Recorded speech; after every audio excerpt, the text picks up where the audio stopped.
Hello, everybody. It is time for updates from the Empire. Head coach Tom Menas here with us. Jeff Levack with you, and it's weird, Coach. I thought this was going to be like an all-around kind of quiet show where we wouldn't have a lot to talk about, and things kind of changed ever so slightly over the course of the week. but first things first, how are you doing, and how is everything inside the Empire? I'm doing great. And everything inside the Empire couldn't be better. We're really blessed. I mean, I talk to the guys, the players, pretty regularly, and the coaches obviously all the time, and everyone seems to be doing real well. So we're blessed. I like that. I like being blessed. So here's where we're at. I'm sitting watching what you're doing, the people you're finding, the guys you're bringing into the Empire. And, of course, there's the names we know about, Darius Prince back, Sam Supernova, Castronova. That's your nickname, whether you like it or not. Just live with it. And of course, I see Brandon Cisse every day over here at Tech East. Who's some of the guys we've added that maybe I don't know yet, but I'm going to get to know real soon? And I know this goes against what you do, where it's like I don't want to sing single names. I'll give you one guy that I think is going to have, amongst a bunch of other guys, that is going to make a huge impact on our football team. But I think Nicholas Brassel is going to be a household name in the league. And then again, there's many others. I love pedigree. Okay. I buy a dog. I usually don't go buy a mutt. I usually buy something that's got a good bloodline. They're going to live a long time. They don't chew on everything in the sun. They have a good temperament. And it's always been my policy as a coach, think pedigree. Okay. Think, where did this young man go to college? How did he do in college? What was his accolades in high school? Going into the pros, if he's a rookie, did he play at a big enough university where he's not going to be, awestruck? He's going to understand, certain things. Coach Ware and I were talking this morning, and we were actually talking about a player, and we said, he's a D3 kid, but he did this. Should we talk to him? And I said, well, I don't care if he's D3 or D1. What he did is pretty spectacular in college. Now, does that translate to a kid playing in a D3 school, playing against a guy from Florida or West Virginia or Clemson or Oklahoma? Probably not, but you never know. You sprinkle them in. I think the safe bet is pedigree. The safe bet is you go with guys that have a proven track record. And like I said, we don't just watch their film. We watch their opponent's film. How good was their opponent on their highlight reel? Was he dog shit? If he's dog shit, then your highlight reel's dog shit. But if he was great and you were even better, that's what we kind of look at. So, I think Nicholas Brassel will be one that I'll give you today. We'll give you a little bit more trinkling as we get closer. I don't really like talking about the new guys only because they haven't done anything for us yet, and we don't even know if they're going to make the football team. All right, so we got the 2023 season opener tickets are on sale now, 518-714-2200, Albany Empire, NAL.com, season presented by TransFinder Field. That's where we'll see these guys play. But, we have a lot of talent on this roster. And a lot of times what'll happen now that, I've kind of stepped out of the shadow and then back in of the Empire, I'll get people who will reach out to me and be like, how'd you guys get this one? How'd you get that one? How'd you whatever? And the thing I'm seeing is that the guys that I don't know, people are asking about, where are we at? Is there how are you going to make these cuts? How are you going to I know what we usually you do tryouts, you do all these other things. Where are we at? How do you cut down from what we have when everybody wants the guys that we may or may not be able to keep? Well, I mean, think about the guys that sign with us, understanding that we can keep 25 and we're I think at like 33 today or 34, right? So right away, and we'll probably be at 35 even when we come to camp. So think about those guys that still sign with us, knowing that 10 guys are going to get cut. They must feel pretty good about their chances in being competitive, right? Well, is just as confident as they are in their assessment. I have to be realistic in my assessment. Okay. Here's the other thing. You're going to release a kid in camp where you've had an opportunity to look at him, a dozen times before you let him go. That's not to say he wasn't good enough to play for us. It's just to say he didn't show us what he could do in those dozen or so practices. So we try not to discourage anybody. If we feel like if you sign with us, you could probably start for anybody else. Is that the thing now I'm seeing too, though? Because like in all sincerity, like in high school, nobody notices you until you date the hot chick. Once you date the hot chick, all the other chicks want you. So like, is this one of those deals where once a guy has Empire next to his name, he's far more likely, even if he doesn't make the team for whatever reason, he's far more likely to get picked up by one of those other rosters because he's got that name next to him? 100%. I mean, I just saw there was something on the internet today about CC Brooks signing with Iowa, right? And the first thing they mentioned was he came from the Empire National Arena League champion Empire, and that was the big moniker on signing CC Brooks.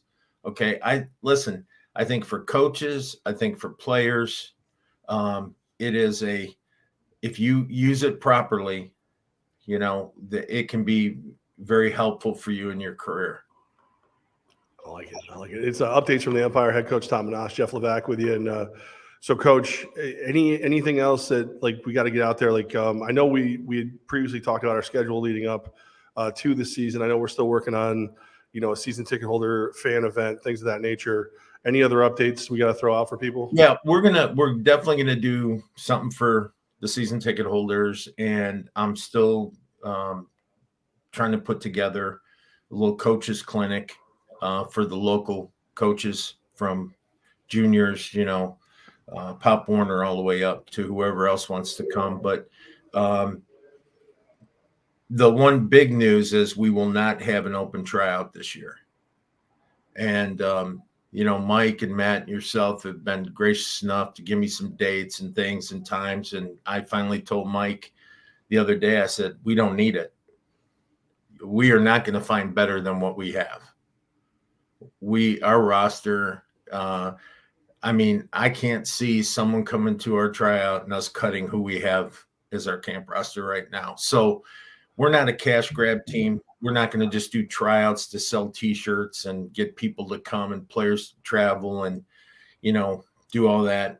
We're a realistic team. If we have a need or we have a desire to bring somebody in on a tryout, we can always do that privately and have them coming in on a 1-day waiver or a 3-day waiver with the league and try out for us. But so no tryout this year.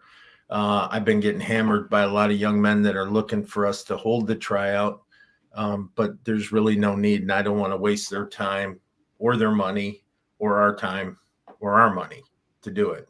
I love that. I mean, I understand like where people are like, oh, I want the opportunity to try out, but I love that as an organization we sit down and go, hey, look, everybody else is going to do a tryout whether they need you or not because it's a chance to make some revenue and some headlines. Why get people's hopes up? Why take their money if their chances are less than if they use that money to buy some lottery tickets? No, it's funny. I was actually talking to somebody about this is going to come off really crazy, but I'll just tell you. So somebody who will remain nameless came up with a suggestion for me to call Terrell Owens and see if I could get Terrell Owens to come and play for the Empire. And I said, no. And they said, well, why not? And I go, because he's not as good as who we have. Okay. Does his game even translate to indoor? No, hold on. Yeah, well, he does it in fan control for a year. Oh, right? Okay. Yeah. Okay. But what I'm saying is he would not today the people that we have are better than he is today if he was to try. Now, in all fairness, he's 50, right? Right. At his peak, oh, forget about it. Different story. Right? Right. I mean, tremendous athlete, great. But there's no reason to, because he's not as good as we have. And frankly, if that's what it takes to sell tickets, shame on us, right? So we get those all the time. We'll get NFL names popping up. We'll get agents call, hey, would you think about I called you with a couple of them early in the year, and we laughed about them. But you get them, and you just go, no, because they're not as good as what we already have. There was one name that I know. Yeah, you can't say it. I won't say it. I won't say it. If people can, like, without any real glue, if they can put these pieces together, good for them. There was one name where you, as my personal fandom was hurt that you even suggested it, but it was like, I understood what it could have been, but my personal fandom was like, A, bleep that dude. And also, like, how the hell is he not just living high on the hog somewhere, like not even worried about us? With his 30, 40 million, right? Right. Yeah. You know, and the funny thing about it is, there are guys that I would love to bring in that were in that position that maybe at the tail end of their career, you know, for whatever reasons, but they're not the biggest names that you've heard, right? But in you know, realistically, they're gonna probably go make a few more dollars in the XFL or USFL. So I just bow out gracefully and understand our lane, if you will. I'm sorry. I'm just picturing, like, for most people haven't had the chance to see a full Empire practice. You don't do it often, but every so often you lose your ever loving mind. Almost just enough to make sure that people understand, you know, who's in charge and get your act together. I'm just imagining, like, if you yelled at TO, I don't know what would happen. I don't know how that would end. We'd probably end up fighting. I mean, but here, you know, it's funny you say that, because we had this conversation. We have some new coaches that are coming on with us this year. We have a couple new intern coaches. We have Coach Custer coming on. We have James, who's going to be our equipment quality control guy. So we have some new faces. So yesterday I did this do's and don'ts meeting for coaches. And as we were in this meeting and we were talking, you know, I have a philosophy: love your coaches like your players until you fall in love with your players. Don't come in using the word love. I love you guys. You guys are the best. I love you this. It has to be earned on both sides. Once it's earned, you can use it as much as you want, right? But until it's earned on both sides, keep that, you know. But as far as our unit goes, we have to be very close. So then the young guys will tend to, well, coach, you know, if I get an MF a guy and I got to scream and I got to yell, and I said, listen, there's a process. First of all, if someone's going to lose their mind, it should be me or it should be Coach Ware.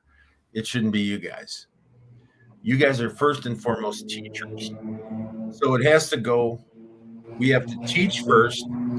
Then if the people don't recognize it and they don't adjust to what we want them to do, then we either ignore them the rest of the time because they're going to get cut, and it's not worth teaching them anymore. It's not worth coaching them anymore. Just move on from them. Or I lose my shit on these guys. But that means that I care about it in a weird way. Because if I don't do that to you, you probably got more to worry about. All right. So basically, if it's not worth your time or the calorie burn to correct that person, they're probably already 1 foot out the door anyway. Right. And like I said, you and Ware kind of, for lack of a better term, have almost like a mom-dad thing with the players. Like, you'll be the bad guy when needed. Like, if you guys want to unify against somebody, if you need somebody, it'll be me this week.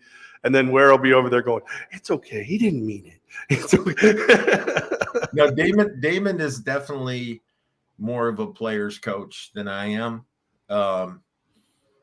But that's not to say that I don't have the same affection for the players. It's just I don't have the luxury of being able to sometimes get that deep in personal stuff with each and every one of them, right? Because of all my other duties. So but they know I care about them. And yeah, and someone's got to always be the guy that says no. Right.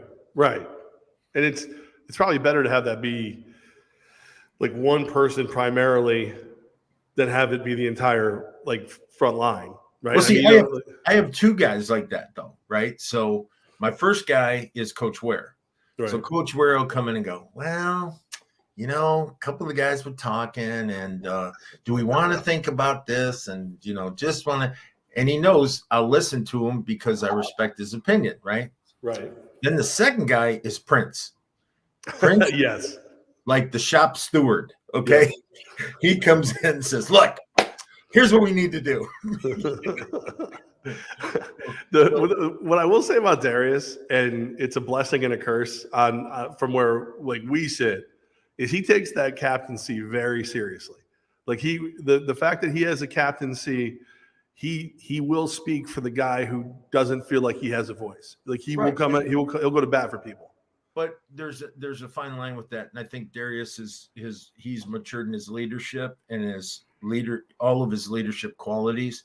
I think one thing he's going to learn this year is when someone says, hey, can you ask coach, he's going to say no. Right. I think that's the biggest step he can make as a leader is tell someone, no, I'm not going to go take it to coach because it's a stupid idea, or no, because it doesn't help us win championships, and that's the hardest part about being a captain is sometimes having to tell your subordinate players, no.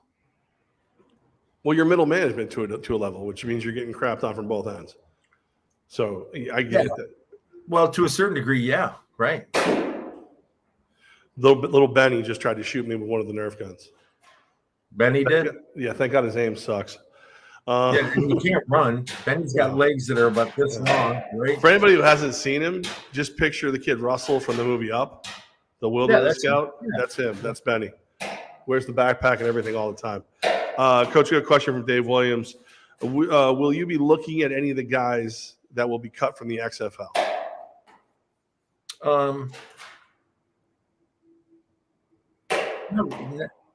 Tell Benny go away. Benny, we're doing a show. Coach said get away. He turned away. He finally hit me when he wasn't aiming. Yeah, that would be Benny. It's kind of a weird thing to say this, but probably not unless there's a need, right? An injury, something were to happen personally for a player where he's got to leave camp or go do something. But no, I mean, I'm not going through the XFL boards going, boy, I got to get this guy now and I got to get that guy. It's a really hard thing for a guy to come in off the streets, off a big field and learn the indoor game. And that takes time and energy and a lot of effort on the part of coaches, players, teammates, everything else. And I think, I'm kind of dance with the one that brung you guy.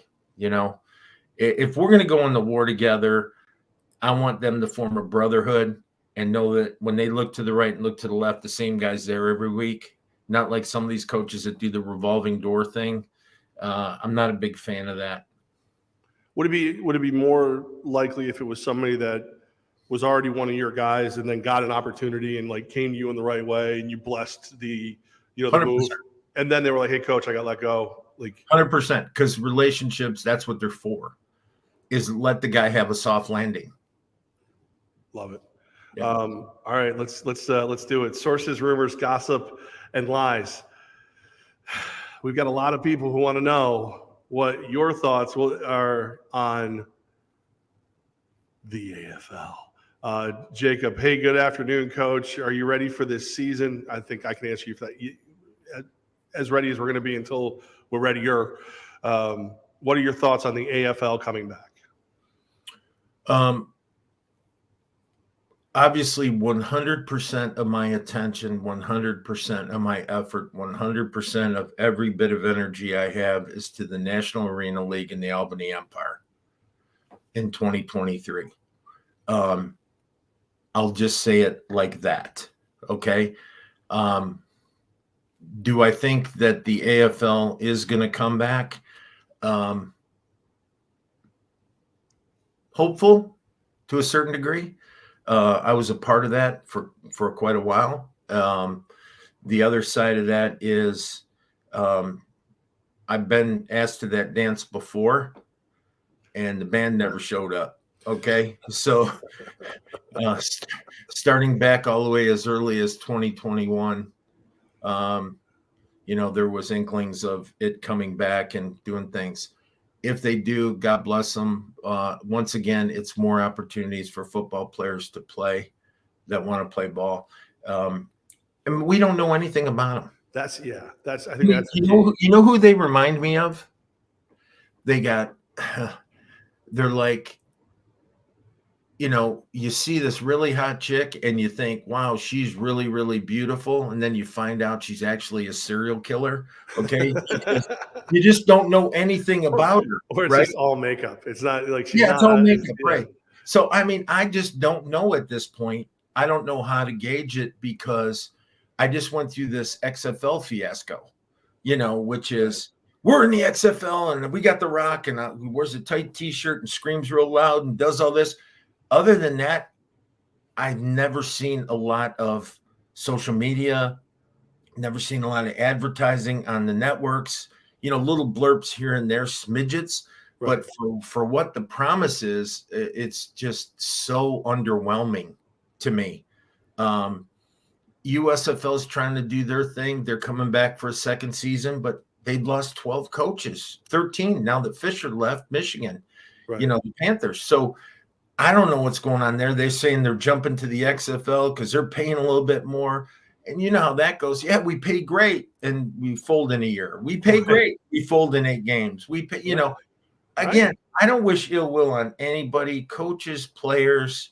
They're putting their efforts, their guts into this stuff. I hope it works out.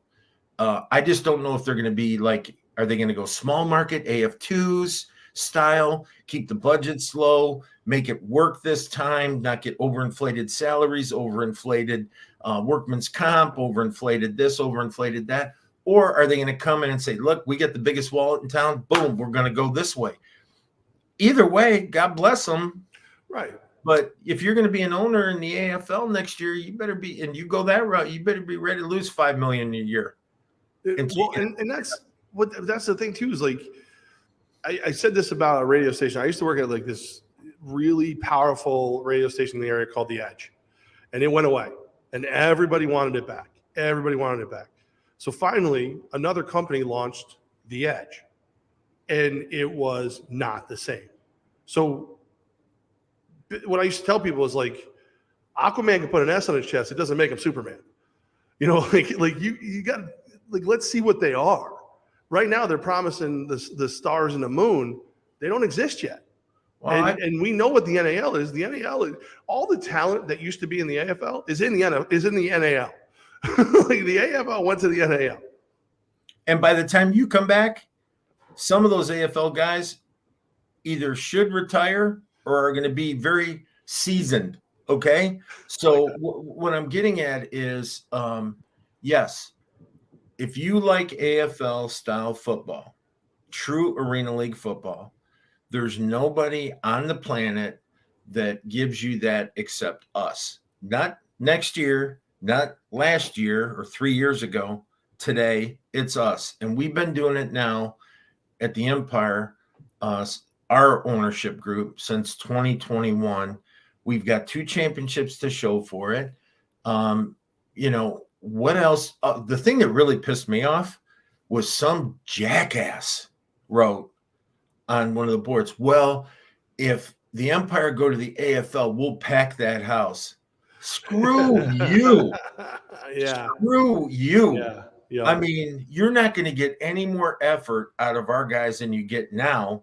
And what you're saying is because there's 3 initials is right. The reason you came and didn't come and didn't do this. Let me tell you what, as much as I love the AFL, and it was funny because when it popped out, I actually have a box that says AFL in my office, and I pulled out a couple media guides and I was in them and I was reading about them and how they used to do things. And they used to do things first class, man. I mean, you talk about media day. Media day was like an NFL media day. or a college media day, and we had media guides and books for the entire league, and we had football university when new guys coming into the league would go to Scottsdale, and we'd sit there and have meetings. And I mean, it was just done so right.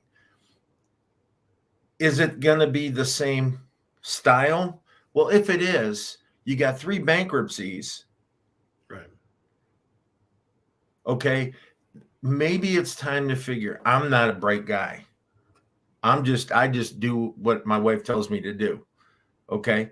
That's smart in its own right. But let me tell you what, okay. If I walk through a door and I smack my head on it and I do it 3 times and I walk through a 4th time the same way, I'm not going to expect a different result except a big old bang right here on the head.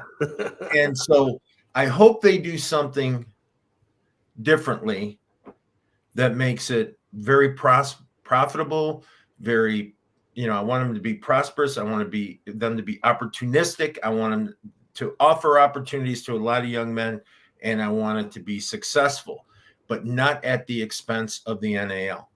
No. Well, and competition is what makes you better. So if they are good and they are competition, NAL will get better. Hey, I'll tell you what, if the AFL comes out in 23 and after we won our 3rd in a row, in 24, we'll come back and we win our 4th in a row, we'll play them for a championship game. Our owner, Mike Cordes, challenged the IFL champion every year, and they haven't answered the phone yet. They ain't going to do it. No, they don't want part of it. No, the other one won't either. But yeah, it's just, I guess my whole thing is just and I hate this phrase normally, but it's pump the brakes. Like, let's stop talking about it like it's the 800-pound gorilla in the room. It's not even in the room. It doesn't have a room. It doesn't, you have a logo you used 20 years ago. Right. And all the promos, all the videos, all the things you do feature us. Right. And 3 of the other teams that you don't own. Well, I'm saying, I know you don't own them because the guy in the other room here at Tech East does. So your promo and teams you don't own, tell me you're going to have 16 teams. I just, and I want to see something first. I'll say this publicly. I love the AFL. Like I said, AFL should pick up the phone, not talk about the Empire coming to the AFL because we're under contract with the NAL until the end of 2023. But go ahead and pick up the phone and call Mike and say, hey, I don't want to talk to you about coming over. I want to talk to you about buying your IPs that you have for our legacy teams that we've had in the AFL. And I know Mike would pick up the phone and have a great conversation with them to help them do that.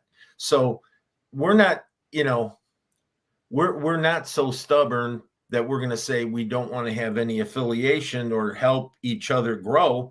But you would think that, eventually they're going to have to reach out to us. Well, I mean, my thing is, I don't know if I want anything to do with them. I don't know who the hell they are. They right now it's a bunch of promises, and I've had every local media outlet's asked me if we're going to go there, and I'm like, well, we're an NAL team. Mike's on the executive board. We're actively seeking more minority investors to make the team bigger and better, and that's our goal. And to win another ring. That's what we wanted. We wanted the NAL to change their name to Empire Arena League. That's our goal right now. Well, I'll tell you what, there's an old adage, you don't ask a question if you're not sure what the answer is already, right? I know lawyers use that all the time. So I'm going to take a chance, right, for you without using the internet, without anything. All right. Can you name every team in the XFL? 1, and can you name their head coach? 2, of every team in the XFL? No, I can get. I'm okay. No, because I'm salty. I'm salty. I'm salty at the XFL. I'm salty at them. No, yes or no answer. No, I cannot. Can you do it for the USFL? No, not even less. Right. And I know you sure the hell can't do it for the IFL. Who? Yeah, the CFL.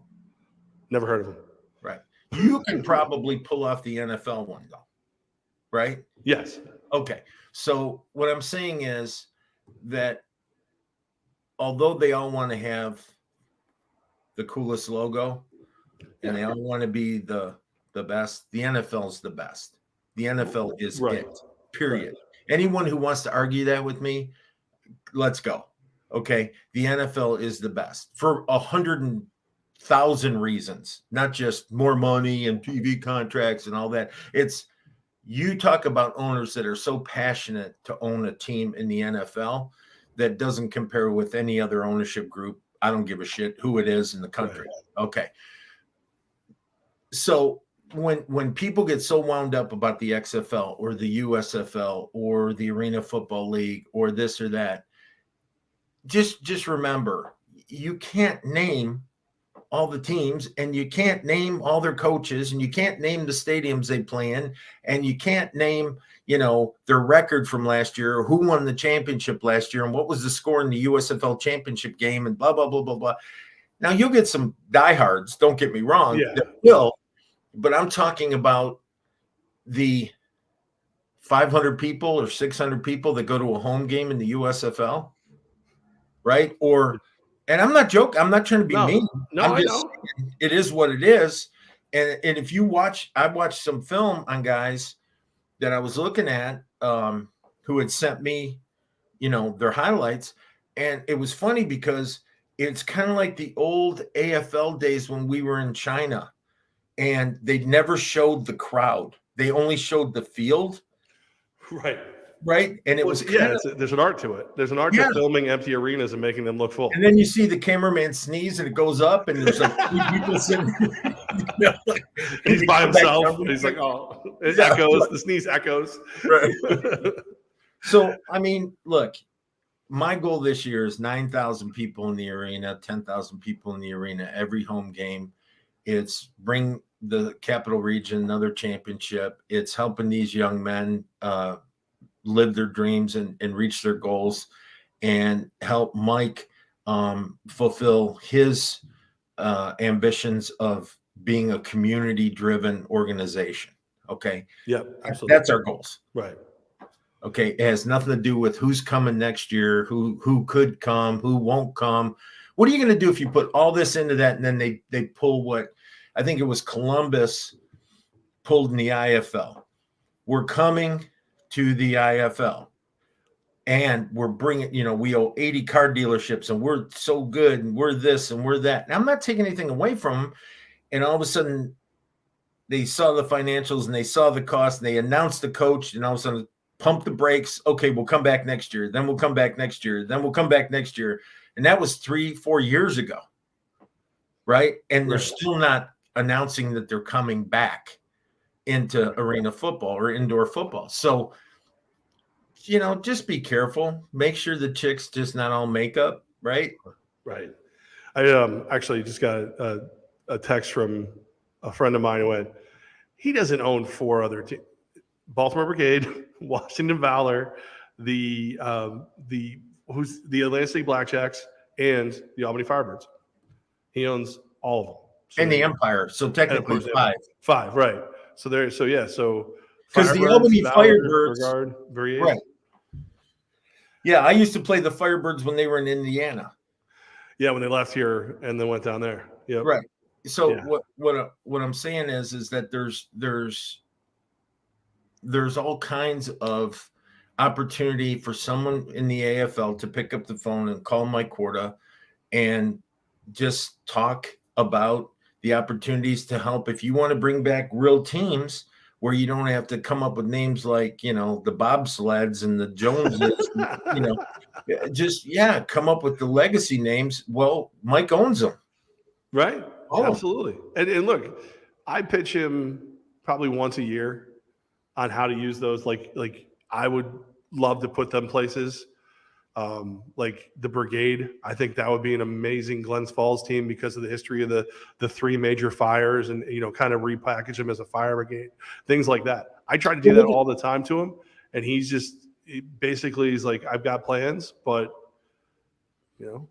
maybe that plan could be something else. Right. That, like the Blackjacks to me, we had visited. One of your assistants wants the Tropics back.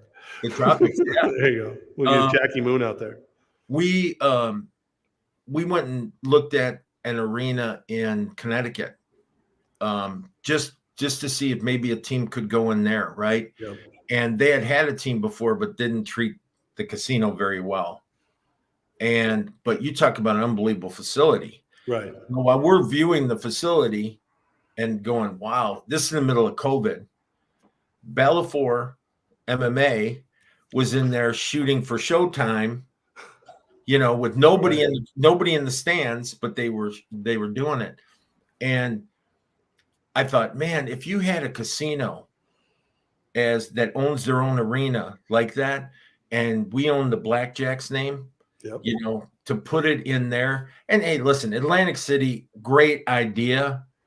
You can't afford to walk down the boardwalk, let alone in the arena, Remember that they had a band? They had like a band like almost playing during the game.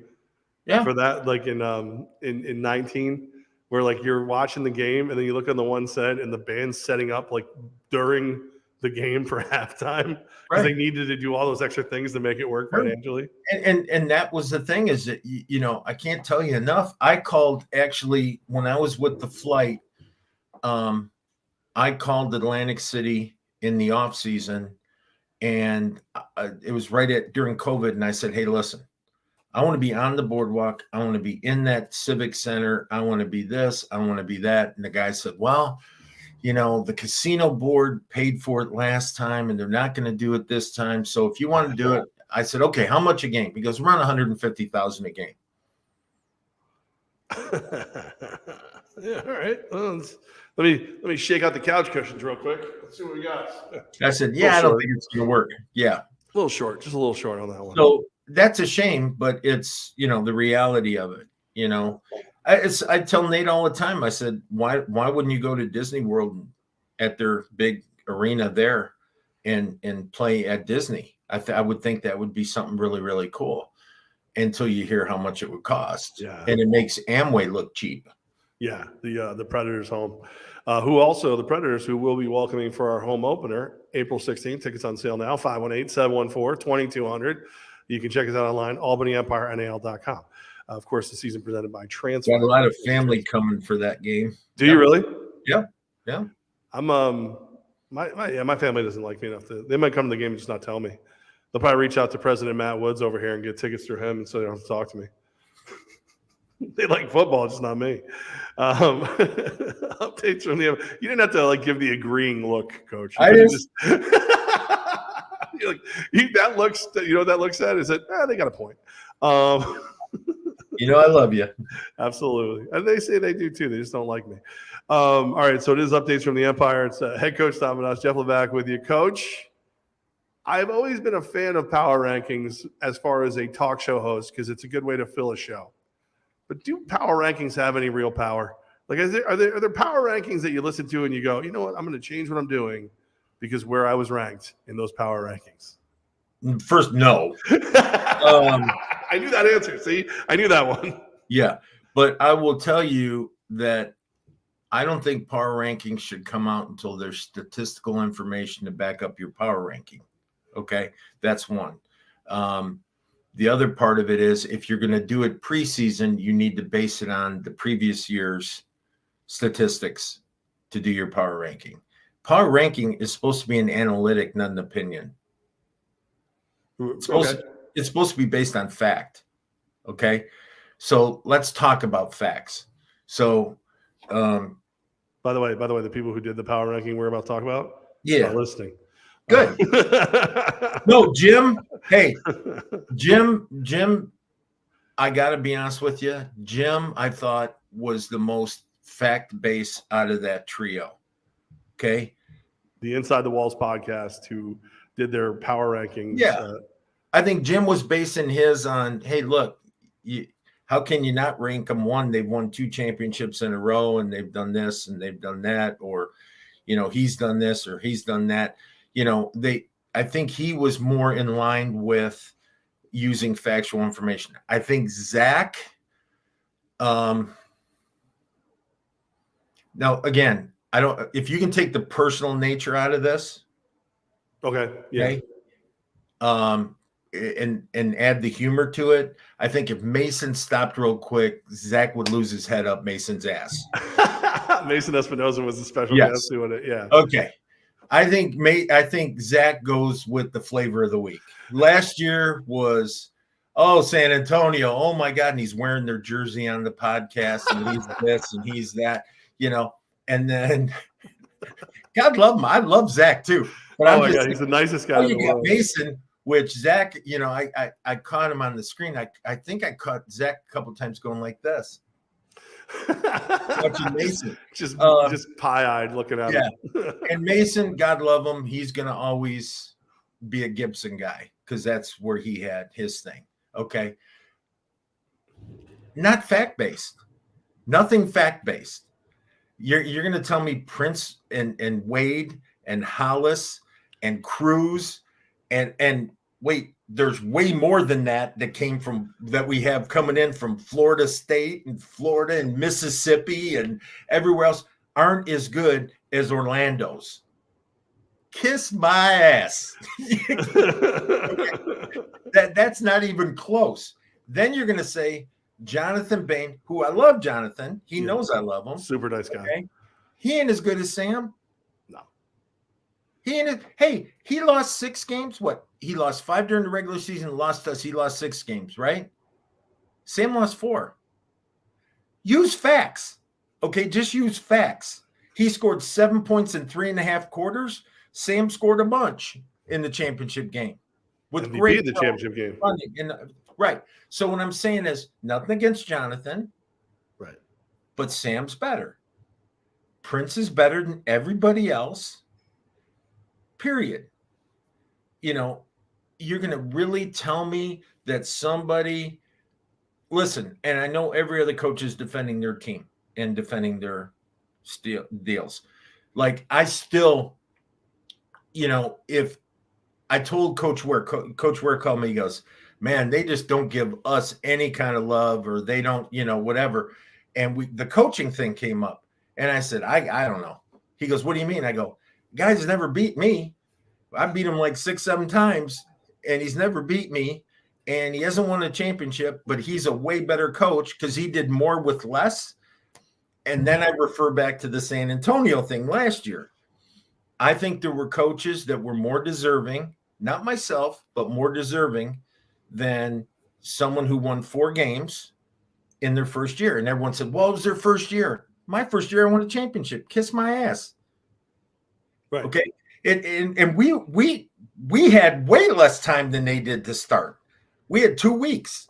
So what I'm saying is, if you're going to do these things, and I don't care if me personally, my staff personally, if we're ever on anything, who gives a shit? What I care about is, you're really going to say Sam Casanova is not the best quarterback in the league, and you're voting for a guy who's coming off of a leg injury, hasn't played in our league in 2 years, 3 years. That's the guy who's the best in the league today in power rankings. What are you basing his power on? ESP? I mean, I don't know. What are Nostalgia. you? Nostalgia. Right. Do I think Coach Gibson's a good coach? Hell yeah. I think he's a good coach, and I like him. I think he's a very classy guy. He's a good guy, all that good stuff. I told you that before the show came out. Right. I think he's a great guy. Do I think he's the best coach in the league? No. I think I think Coach Fuller's a candidate for that. Hell, I think Coach Ware is better than half of them that are head coaches. Okay. So I'm not saying anything that is based on a personal feeling towards anybody. I like them all very much. What I don't like is when talking heads call it a power ranking and don't make it on analytics. They make it on opinions. And it's one thing if you say that in the beginning, like, hey, this is an opinion based, what we think is going to happen this year. That's different. I can roll with that. That's a conversation that I can have. I'm going to win because I'm going to take our guys, but I can have that kind of. But when you make it sound like, all right, this is where it is and this is why, and it's like, is it though? Is it? By the way, you're getting support from probably down the hall. No, she's at work today. Yeah. Oh, she is? Okay. Jim would like us to know it's not him. That's not me. Jim. No. Jim, hey, go Jacksonville, buddy. No. You know what it is? It's why technically I was bad at radio or sports talk radio, because you're supposed to come up with an argument. Like, you're supposed to just have that 2 sides to the conversation. And I couldn't do it. I couldn't pretend I believed something I didn't really believe. So like there would be these segments and people would talk about them all. Oh, it's gonna be great when you do this, this, and this, and then we would get on and I'd go, Coach Menas is the best head coach in the league. Coach Ware is the best assistant coach in the league. Boom, boom, boom, boom, boom. And then somebody would go, yeah, that's right. And I'd go, okay, cool, next. And we would just move on because it just doesn't, and that's not what you're supposed to do. But it feels like that is what's happening in this situation. As you mentioned, Mason is obviously biased to his guy. And I get that. That's great. I think Mason should be that way. And the only thing I will say is that the last time Mason won a championship, he was with the Empire, and he was Tommy Grady's backup. Yeah. Right? Well, no. Yeah, won a championship. Yes. Right. But he has a pedigree, and he has a legitimate opinion, as do the other two guys. Okay? Again, opinion. Yeah. And my thing is this. Look, I say this all the time, Jeff, and I do, and I tell my coaches this all the time too. If I was 35, I wouldn't talk the way I talk. I'd be talking just like they're talking. Well, we're just going to take it one game at a time, and we really hope the good Lord helps us win the game today, blah, blah, blah, blah, blah, right? And if the water don't rise, and we're going to have and I'm going to be 63 April 24th, okay? I don't give a shit. You don't have to like it. But I'm going to tell you exactly what I think. And if you're allowed to give your opinion to a wide audience, then I'm allowed to give my opinion to probably a bigger audience that we have on this show. Okay? So, my thing is, look, again, love Zach, love Mason, love Jim. I do. I appreciate everything that those guys do and will continue to do for the league. That being said, quit talking about the fucking AFL. Okay? Yes. You are the official podcast of the NAL. Correct. So no one cares about you going down memory lane, and no one cares about all the other crap to do with the AFL. If you don't like it at the end of 2023, pull out as being the official podcast of the NAL and go be the third or fourth podcast for the AFL. I don't care. But quit talking about the AFL on an NAL based. I mean, they probably went 40 minutes on their show about the AFL. There was definitely some waxing poetic. There was. Oh my God. Down memory lane. And I love watching their show. And I was just like, I put it on mute. I went and got a sandwich, came back, blah, blah, blah, still going. Went and got a beer, came back, drank the beer. Finally. And now let's talk about the NAL. It's just, it makes no sense to me why we're having them part of the conversation. Now, people have told me, well, as long as we're talking about football and as long as we're talking about indoor football, it's good for all the leagues and this and that. No, it's not. It is not good for the leagues. It's not good for anybody because they haven't done anything. Talk about what's relevant that we're here now. Okay, talk about our relevancy. Chris, our commissioner, Siegfried, works his ass off to make us relevant. And then on our official podcast, we talk about a competing league for 40 minutes. I'd fire your ass. I would fire you for doing that. And to me, I think we have to be more realistic in understanding that we have to protect what's ours right now and enjoy it, because when you don't do that, what you're telling 25 guys on every football team and every coaching staff and every owner that's pouring their blood and guts and money into this thing is, well, you're just not the same as the AFL, though. No, we're hoping to be sustainable. Right. There was a coach last year that didn't have a problem saying what he thought, and I think you guys had a lot of fun with this. Rez. Coach Rez, what's up, y'all? You miss me? LOL. And Coach, he goes on to say he's gonna miss us. Good luck this year to you. Albany three-peat. As a fan, Albany wins 2023 NAL championship. Much respect, Coach, to you and your organization. Coach Rez. I love you, Rez. Thank you. And likewise to you as well in your new venture. Watching you two mix it up on this show was funny. I enjoyed it all year. It's not as much fun without him here. It's just not as much fun, you know. Yeah. And it's funny because I want to call coaches and I want to talk to them and say how they're doing and all this and I've talked to Herky and I've talked to Coach Tate down in West Texas, and I'll have conversations with certain guys. I talked to Chris in Columbus, just see how he's doing. And it's just a shame that everyone gets so tight-assed and thinks that we can't be ourselves and just have fun doing what we do and rib each other and have rivalries and do all that. But just remember, I heard a great line that I'm going to use. Albany's the only team that doesn't have a rivalry. Did you know that? No, I didn't know that. Why is that? Know why? No, because no one's ever beat us. You have to beat us at least, to have a rivalry. That used to be the line with the Yankees. But hold on. I'm not even talking about like beating us in April or beating us in May. I'm saying until you beat us in the championship, we don't have rivals. So you guys all play each other and call it rivalries and all that, and then we'll see you in August. And see, this is where Rez would fire back at you, but everybody else is doing the coach cliche machine.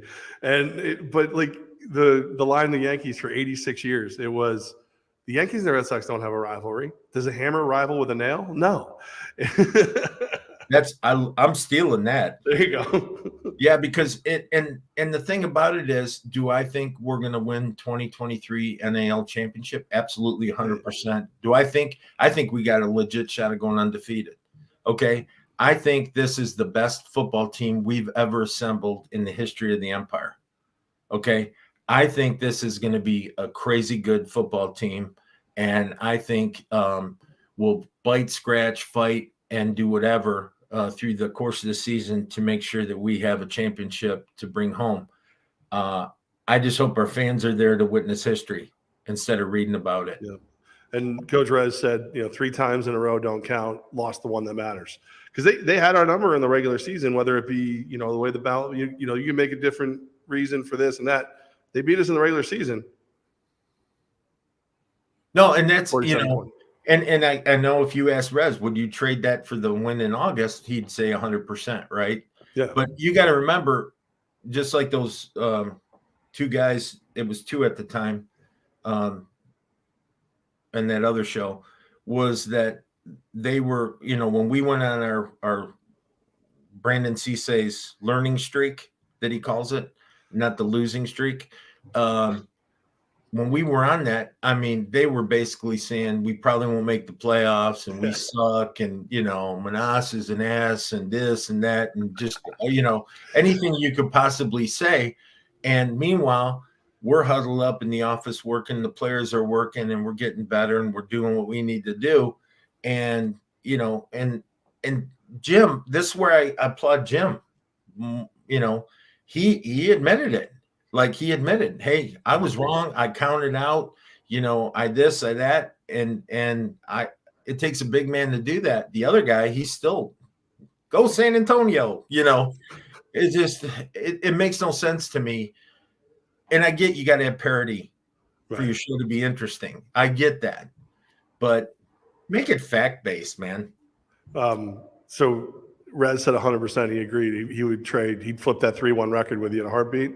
Yeah. Mike Corda just reminding us that, remember, he congratulated Cobra's owner, Rob Storm, the week of the championship game on winning the season series 3-1. So he's just bringing that back. Yeah. Yeah. Jim's happy because he made the hype video last year. Hey, I'll tell you what, that and then Rez is making his prediction, by the way. I never saw that hype video. I got other shit to do, right? Couple things. So we're in the tunnel, we're coming out, and I kind of heard something in the back, playing on the Jumbotron. And I didn't even put it together that it was him until he brought it up, how happy he was when I listened to, he was doing a special podcast for the game. And he said, wow, they said my name, that was my voice in their arena. And then it's funny he says this, but it's true. He goes, "I've been a Jacksonville fan forever and never missed a game. They haven't played my voice on shit." Speaking of Jacks, Rez making his prediction for the season. He doesn't think we lose more than 2 games. Albany versus Jacks in the championship game.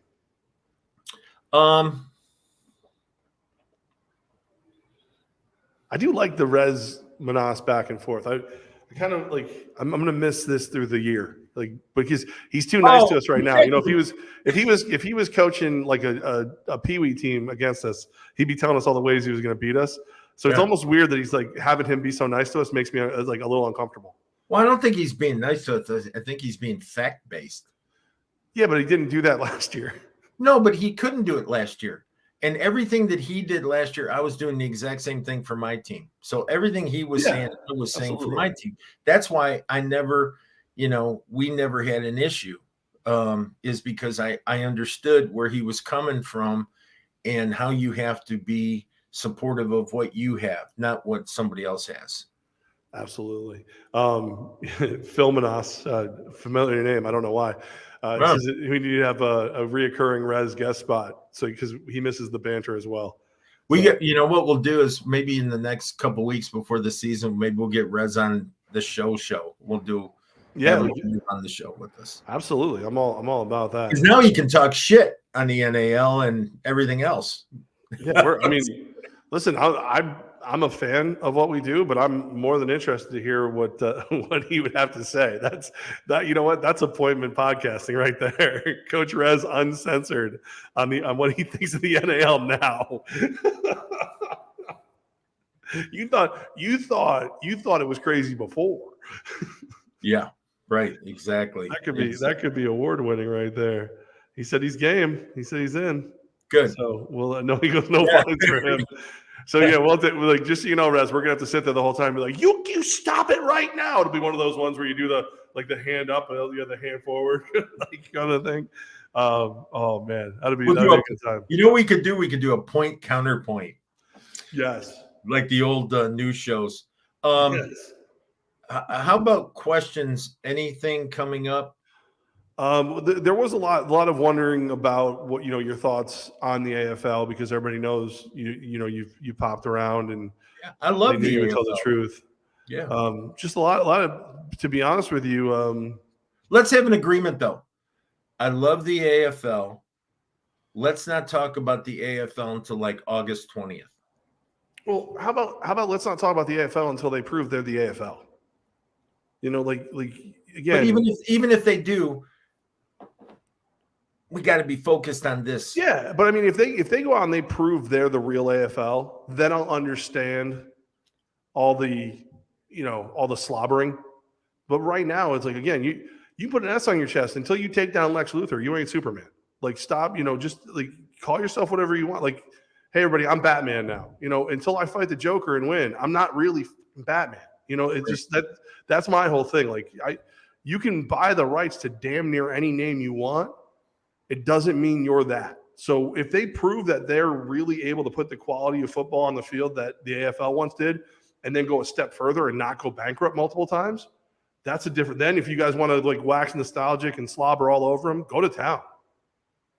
Yeah, 100%. I'll cheer them on. Absolutely. More football is good football. That's always been my opinion. If I get a chance to watch good football, I'm in. Like, I want to be a part of it. I have a vision of a football league, an indoor football arena league that pays its players a fair wage, that pays its coaches a fair wage, that has great facilities, that has great training staffs, great equipment, that has great housing for the players, great food, nutrition for the players, transportation for the players, health insurance for the players, all those components, okay? The AFL I was a part of had that, but it wasn't sustainable. Right. And that's with an NBC contract. Right. Okay. So there's going to have to be either a Jeff Bezos that says, or an Elon Musk, here's $1 billion. Here's $1 billion. Go through the $1 billion. And when you're done with that $1 billion, call me. I'll give you another $1 billion. Well, in all reality, like, listen, it's not because I'm in this building. The one thing that Mike Corda brings to the table that a lot of these guys don't bring to the table is he runs the Empire like a business. You know, he knows when he's going to take a hit. He knows when he has to save. He knows what he has to do to be sustainable. So, like, if we can find that happy medium between the Bezos money and the sustainability, every league could grow and do the things we're talking about. It's just a matter of getting there. And to be perfectly honest with you, the first step is people buying freaking tickets. So someone said to me the other day, and I won't get into specific names. They said, well, what about, and it wasn't us. They said about, well, the AFL is going to go after this team because they would be great. And I said to them, that team doesn't even fucking pay their players enough and bitches and moans about housing and this and that they're not going to sit there and pay AFL money. No. We pay great for what we do. We pay a very fair, equitable salary to our players. Okay. And that being said, if I turned a payroll sheet into Mike for an AFL team, it's going to look a lot different. It's going to look a lot different unless if you turn it in an old school AFL payroll sheet, his head would pop like one of the, like in the cartoons when they would turn in the thermometer and then it would pop. That would be his actual big bald head. I was talking to my agent yesterday, and one of the things he said, we were talking about the AFL, and one of the things that he said was he repped a player when I was coaching in the AFL. And I said to him, I said, yeah, I had some lineman I was paying $80,000 to, you know. And he goes, I got my running back, my fullback linebacker, 150. Okay. Can't do it. No, it's not there right now. Well, unless you have a TV deal locked in for 5 years with someone who's giving you 90% of that revenue stream. Well, you need the TV deal, national sponsorships. You need national sponsors. It's doable. But then you also kind of like one of your points you made earlier, Coach, about the NFL, like how much they fight to not only get owners, but to get the right owners. You'd have to go around and make sure you had the right owners because you need guys. Like, I hate to be nice to him because he might hear it. Mike Corda doesn't want to make money off the Empire. He wants the Empire to be here forever. If the Empire is completely, if at the end of the day the balance sheet was 0 pennies, like that'd be great. Exactly what he'd be over the moon. Yeah. But there's people out there who will milk these things dry and ruin them for everybody else. So like if you get the right group and those national sponsors and that TV money, and then this is the thing too, like that's the dream for the NAL. The NAL is building in that direction. And to be honest with you, we already have a leg up because we have teams. And right, and more coming. And the thing is that, you know, again, that business model, keep in mind, when I was there, we had British Airways, we had Hertz Rent-A-Car. Yep. So all of our transportation was covered in some fashion, right? Rydell helmets, I think, was a big lead Rydell sponsor. Yep. Helmets, right, gave us our helmets. Nike was our uniform supplier, who gave us everything, including our shoes. Okay. Yep. We had everything that you could possibly want. And it was, listen. And they still went bankrupt. Right. And I'm not trying to dance on their grave or anything. I'm just saying it has to be done right. Well, here's the biggest problem right now that all indoor football teams, smaller schools are facing right now is the lack of the states providing workman's comp insurance coverage in collision sports. Yep. Okay. They're all pulling away from that. And the ones who are carrying it are carrying it. So as much as you want to, and you got to go private insurance carrier at that point in a sport like football, that's how you go broke. Yep. You don't go broke because you pay a guy $80,000. You go broke because the guy files a claim for $500,000 because he needs a new hip. Okay. Right. So that's where the issue gets a little sensitive, but I think our model is sustainable. I think Chris steering the ship. And again, when I say steering the ship, I know he works on behest of the owners, but let me tell you what, that's like herding kittens. And I wouldn't want his job for $1 million, Nope. because you think a ref gets no glory, or $1 million, I might take a swing at it at least. Yeah. Well, I'll tell you what, though, what he's making is not even enough. But that's the other thing. When I remember Commissioner Baker in the AFL days, and he is probably making $500,000 a year, but he's bringing in teams, and he was marketing the heck out of us. He was the greatest commissioner. I don't care what anybody says in the AFL, because I got to know him personally, and I thought, this guy is incredible. He was like Barnum from Barnum and Bailey. I mean, he thought if there was an ass on the street and he had a seat open, that ass should be in that seat, right? I mean, everything he did was to promote. And, look at him. He ends up becoming the president of the NFL Hall of Fame, right? So those things, are we sustainable now with our business model? Absolutely. Can we get better? Yes. How do we do that? Well, fans come to games, businesses buy sponsorships, and make it sustainable. It's not something where an owner, and I don't care if you're AFL, I don't care who you are. I don't care who you are. You wouldn't have an NFL without a TV deal. Right. There wouldn't be an NFL. You think Jerry Jones is going to plop down $500 million a year if he doesn't see that $500 million coming back? He might do it for 3 or 4 years, but then after that, wait a minute, this ain't fun anymore. Okay. We need to do certain things to continue to be relevant. I think we're on the road to doing that. I think the league is matured enough where we can't use we just started in 2016 and had our first season in 2017. I think that's old hag now. We're going in our 6th year of actually playing competitive football. So I think that says a lot about the owners of this league, all of them, and our commissioner, our executive committee, our coaches, our players, and all the people that work on behalf of this league. They got to get some credit, because absolutely it hasn't been easy going through COVID and everything else, and still being around and relevant. Pretty impressive. I agree, my friend. All right, so you mentioned, Coach Menas, you mentioned the NFL. They got some game they're playing this weekend.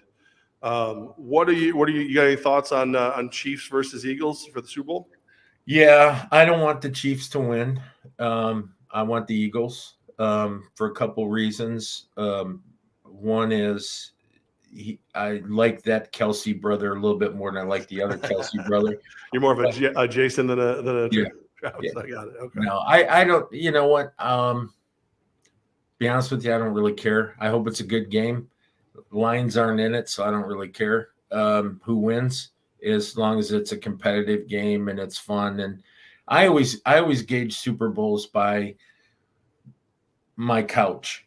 Okay. So when the game starts, my couch is full of people and my chair's got my butt in it. And then right around mid-third quarter, I know if it's a good Super Bowl, if the couch is still full. If the couch isn't full anymore and they're at the kitchen table playing cards or they're doing something else, then I know, So I hope it's a good game. We treat it as a family day. So it's kind of like a holy day at our house. So we enjoy it. It's like an extra holiday. Yeah, for sure. I like it. All right. Well, Coach, listen, here's the deal. Just that's it. I don't know what else we can talk about. We've torn buttholes where they need to be torn. We patted people in the back who deserved it, and we move on. I can't wait to see the repercussions from this one. The next episode of Inside the Walls is going to have a good 8 minutes of Jim telling everybody how smart you are because you said nice things about him. And meanwhile, Zach's going to be over there doing his Zach thing. I love Zach. I think Zach is a passionate, really nice person. I think he's a very passionate fan. Okay. I think Jim's the same. I think Mason brings some X's and O's to the thing. But again, just like a coach coming out of your first year of playing and you still think you're a player and not a commentator. Okay, remember, when you're a commentator, you're supposed to go by fact and be unbiased. That's all I'm going to say. Right.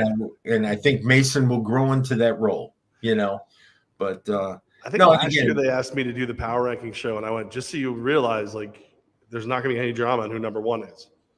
Like I was like, I'd be more than happy to do your power ranking show with you.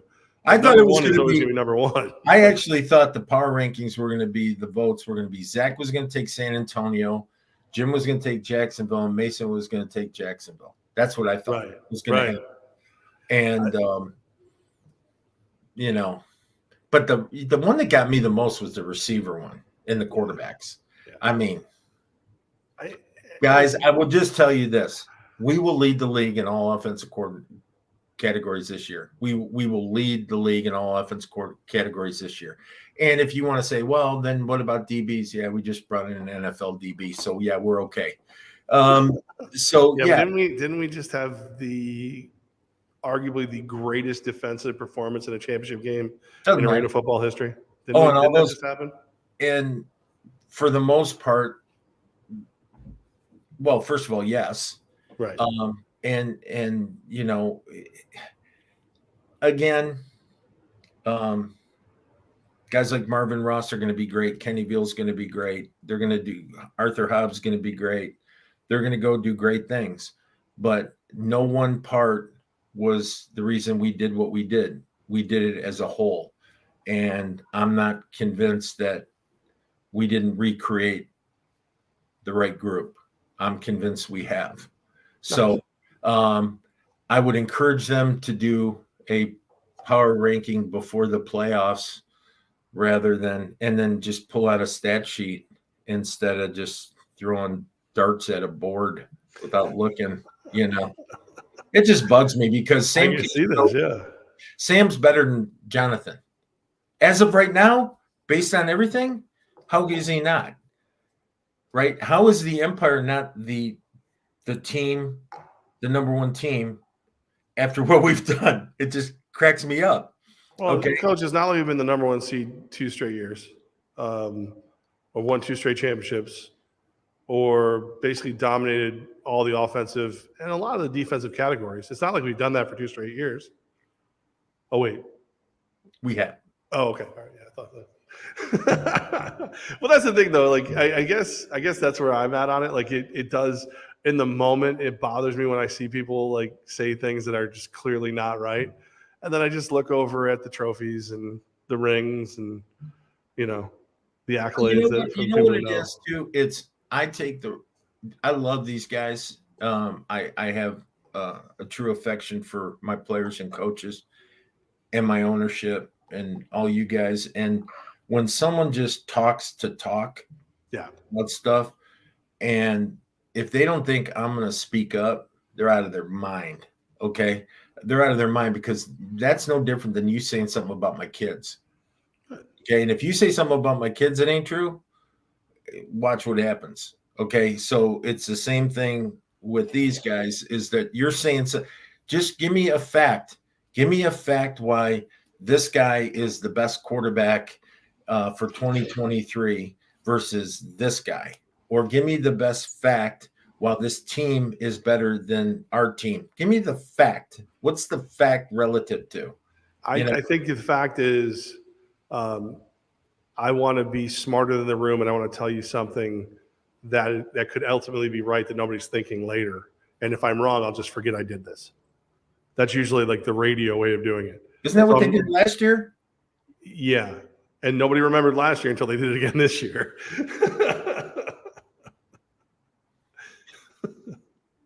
It is. I mean, it's an echo chamber. What are you going to do? But again, what we're going to do, we're going to put the best team on the field, and we're going to hopefully win a 3rd straight. Well, 4 straight if you go way back. No, hopefully about it.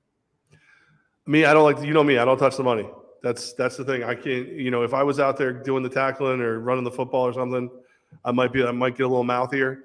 But as the guy who's just trying to make sure everything goes right for those guys, I can't jinx it. I've got a terrible run of luck going lately. I got a terrible run of luck. I don't want to be the one. You know what, though, Jeff? It's a player's game. It's not a talking heads game. It's not a coach's game. It's not an owner's game. It's a player's game.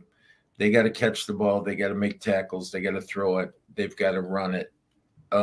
They have to do it. I'm just saying that based on the group of people we have brought in, we brought in the people to get the job done, period. Not gee whiz, we got 5 great guys. I love this one, and I don't mean to go on, but I'm sorry. This pisses me off. Well, we got them there because their roster got better. Well, yeah, they were pure shit last year. They only won X amount of games. Yeah, they're going to get better or the guy's going to get fired, okay? You're going to get better. You should get better every year. We got better this year. We got better this year than we were last year. No one said shit about that. Oh, I mean, Jesus, when you do a power ranking, why wouldn't you go through a roster, look at some film with the rookies, find out where they went to college, find out who they signed, find out all those things, get their pedigree. We're not getting some guy. it's no fun. Yeah. It's no fun. Nobody wants to do that. Come on, that's work. You're turning this into work. Here, I'll put a smile on your face. We just got this guy just chimed in here. My man. Jay Rich in the house. That's my other son. There he is. I love that guy, man. You talk about passion for what we do is like, organizations, players, all that stuff. That guy he's walking passion for the sport. Yeah. He's going to be one day in the not too distant future. He's going to have his own program, and he'll bring that passion to a team that'll do very, very well. He's got a lot going for him, and you talk about a great son, a great father, a good coach, a good person. Check all those boxes. He's got all that going on. I love him to death. Absolutely. Jay Rich, a great guy. I miss him. I wish he didn't live so far away. All right. So we're going to do this again probably 2 weeks from now. If something breaks big between now and then, we'll jump in. But what is that, like the 20th or something, I think? Is it would be the 21st, I believe. Okay. So one of the things, 21st, right. Yeah. One of the things is that we'll probably do that show, and then I'll be in town and we'll do a show together. Sweet. The next one. So perfect. In town, we can do one live in person with each other. I'll leave Michigan and be there for the year. Nice. All right. So this just tells you how close we're getting. We're getting TikTok. And I grew my playoff beard. I finally trimmed mine down. So now maybe I'll let mine. No, well, listen. If you're gonna go, I'll go with you. Just you shaved before me last year, and it left me in a weird way. But everybody, we have homework for you. We have homework for you. Of course, we'd love if you liked, commented on all the things we're doing, on the Empire's socials. But most importantly, get your tickets. Home opener season tickets available right now. 518-714-2200. Albany Empire, NAL.com. The 2023 season kicks off locally the 16th. We're dropping the banner, TransFinder Field, MVP Arena. Get your tickets and be there for it. That's your homework. Win the day. Let's win February. Okay? That's the ones you guys win. You guys are responsible for January, February, March. That's yours. You can either be the champion of the league or you can be in last place. Well, if you're in last place, you probably win awards. So it's all good. Okay. But no, we love you. We want you to be a part of it. Make sure that you buy your tickets. You're going to absolutely love this team we put together for you. There's some names that you don't know that will become household names in the capital region. I promise you. I love it. Thanks, Coach. Talk to you on the 21st. Go Empire. Go Empire.